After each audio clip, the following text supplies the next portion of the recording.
Ay, kamusta kayo mga chong? Wow, it's been a while. Ngayon lang ulit ako nakapag-upload. Ayun. Well, marami kasing busy.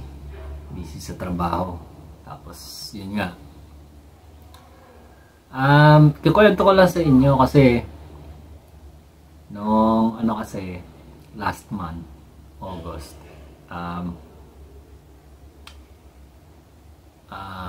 nag-expire na yung visa ko. So, sa kabutihang palad, nirenew ako ng boss ko. Kumbaga, in-apply nila ako. Kasi gusto pa nila ako maging empleyado. So, yun. Ang kwento ko lang, dito kasi, kahit renewal siya, required na naman magpa-medical. Tapos may additional pa, hihingan ka din ng AFP check. Yun yung Australian Federal Police check. Kung may kaso ka, kung may mga violation ka. Hindi ko lang alam kung ano pa mga chine-check nila. Siguro mga lahat ng mga kung clear ka ba, wala ka bang pending na kaso, wala kang basta lahat na siguro chine-check nila. And hihingan ka ng birth certificate, basta yung pagkakalanlan mo, passport copy mo, tapos babayaran mo yon. Yung binayaran ko kasi $155. Tapos tsaka i-process yung mo, i-check ka kung wala ka bang mga criminal case o wala ka bang record, parang NBI police clearance na sa atin. Then yun, lahat kasi yung trumabaho nun is yung nagpa-process ng visa renewal ko, merong agent kasi yung boss ko na nag-handle ng mga ganon. So bali sinasabi lang sa akin, kailangan niyo po na ganyan, magpasa ng ganito, mag-send ng ganito, tapos sila naman yung magpapasa dun sa sa Australian Federal Police. Then i-require din ulit yung medical, so magpapa-medical ka ulit dito. And sila na rin yung agency na rin yung magbibigay sa iyo ng hospital or ng medical clinic kung saan ka magpapa-medical. Then request ako na medical, yung na-request sa akin yung serum, yung sa dugo. Kinuhaan ako ng dugo, tapos in-x-ray ako ulit. Then yun, physical exam. Bali sa physical exam naman, upper lang yung tatanggalin. Yun. Tapos paubarin ka lang ng upper, kahit hindi na yung pantalon o short ang gamit mo. And yun, ipipress lang nila yung mga part. May mga part silang pinipress Tapos parang tinitignan nila kung may bukol, tinitignan nila kung pag pinindot ba nila, masakit ba to, ganyan. Tapos ang daming tinatanong ng doktor kung kumusta yung pakaramdam mo, may sakit ka ba o may nararamdaman ka ba.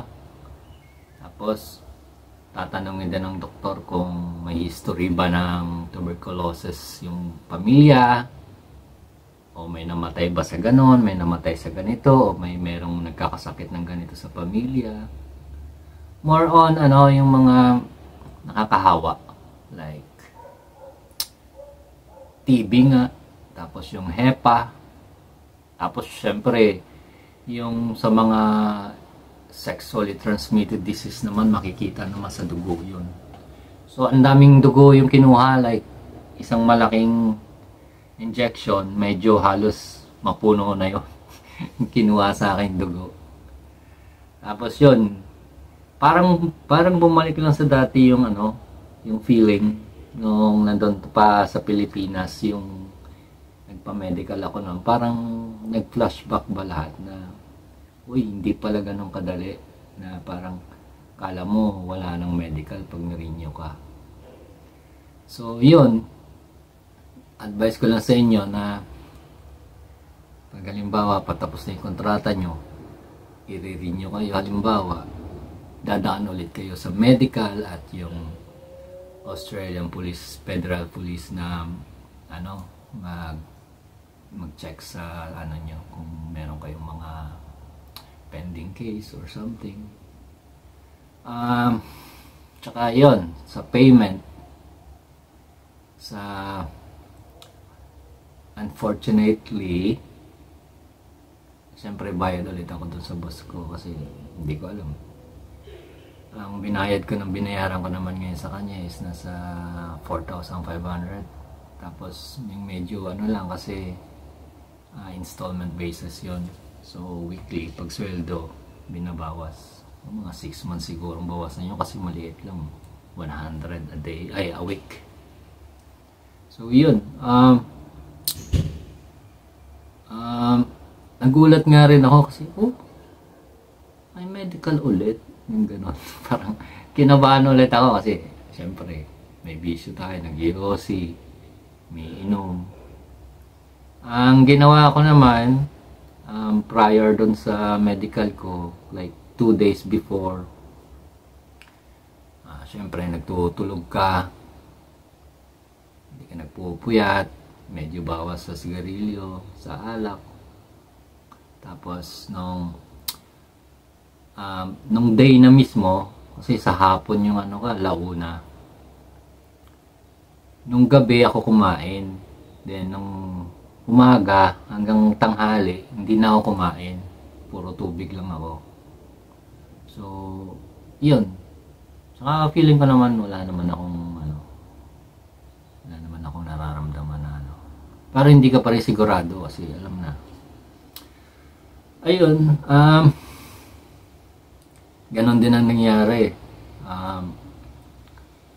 Hindi mo malalaman yung resulta ng medical mo. Ipapasa na nila direkta yun sa immigration. Tapos sila lang parang nagre-recommend na sila na okay to, clear to, walang problema. Tsaka ngayon, i-approve o i-deny ng immigration, depende sa kanila. Pero pag wala naman kasing sabit yung mo, tsaka kagaya nung kagaya yung sa amin, yung sa visa ko na 482, talagang skill shortage pa rin dito kailangan pa rin nila yung mga skilled na worker. Ang tawag kasi dito niyan tradie. Pag tinanong ka kung anong trade mo, saan ka ba, sa pagkain ka ba, sa medical ka ba, o sa construction ka, o sa manufacturing ka, o sa factory ka, gano'n. So yun, ang AFP check, it takes 3 days, tapos clear. Then yung medical, 5 working days, ipapasa nila sa immigration. Wala pa atang 1 week. Nag-wait lang ako ng yung 5 days na yon, umabot lang ng 6 working days na approve na yung visa. So yun, parang doon mo lang malalaman na wala kang problema sa medical mo kasi mag-i-email naman sila sa iyo ang immigration na congratulations, your visa has been approved, and nakalagay na doon kung kailan nagsimula at kailan yung validation ng visa mo, multiple entries. Ayun, basta Namiss ko kayo. Sana lahat ng mga aspiring tsaka lahat ng mga nag-aantay, tatagan nyo lang loob nyo, tsaka syempre manalig lang kayo sa Panginoon. Kasi kung para talaga sa inyo yan, binigay para sa inyo yan, kahit ano pang mangyari, darating at darating yan. So yun, sa almost 1 and 7 months ko yata rito, kasi delayed nga kasi yung dating ko eh. Nagamit na yung ilang buwan na pag-aantay dun sa Pilipinas. Bali ang nagamit ko lang sa trabaho is mga 1 year and 7 months lang. So dapat sa November pa ako mag 2 years eh. Kaso yung sa visa ko kasi is August yung ano ko, August na grant yung ano ko, tas November na ako nakapasok dito, so sayang yung ilang buwan. And sa experience naman, basta marunong ka mag-English, matututo ka naman nun eh. Hindi naman sila yung tipo na tatawanan ka o something. Talagang ano yung kanila. Ano yun? Ano yun?